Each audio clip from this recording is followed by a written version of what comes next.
Neckerworld is a computer vision game where all the players are cubes and are programmed by the players to compete in the game and win game points. No human controller interaction is allowed during gameplay. The name Neckerworld comes from the classic visual illusion called the Necker cube, first published as a rhomboid in 1832 by Swiss crystallographer Louis Albert Necker.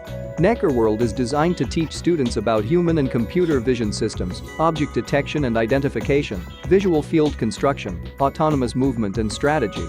The cube players are guided solely through autonomous computer vision programs.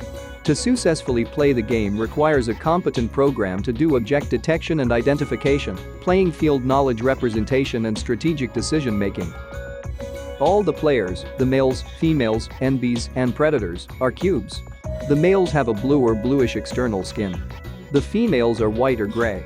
The NBs, non-binaries, are rainbow-colored. The predators are reddish or brownish and have varying surface textures on their skins.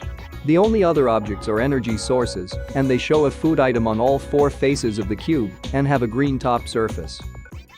In this video we will be using the standard test field setup, and we'll be remotely controlling the male player shown in blue. There are two other players, a female and an NB, one predator and one energy source.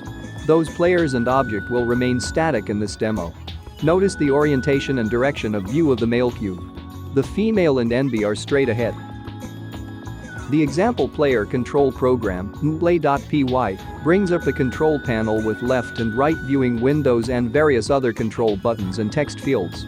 The large panel on the left is the cube's eye view of the playing field, its only source about other players or objects. Notice that in its current position, it can only see the back sides of the NB and the female. It will have to rotate and scan to find out what's out there. The right-hand panel is the male cube's internal representation of what other players or objects are out there. It's a bit like a radar screen with a top-down view of the playing field. The top of the window shows the unique serial number of the male cube. The three buttons on the bottom left are used to test the player's ability to find a mate, kill a predator or find some food. The game button initiates autonomous gameplay. The text fields note the energy remaining for the cube, game points scored, angle, direction and velocity of travel, and current state. Once the game button is pressed, the autonomous gameplay starts, and the male cube is on its own and starts executing its gameplay strategy. First, it has to do a 360 scan of the playing field. It manages to detect all four other objects on the playing field and decides to attack the predator. Hopefully, it will prevail. Next, it does another 360 scan and decides to get some energy and feeds on the energy cube. There is a limit of 1000 points of energy consumption. Finally, it scans once more and sees the female.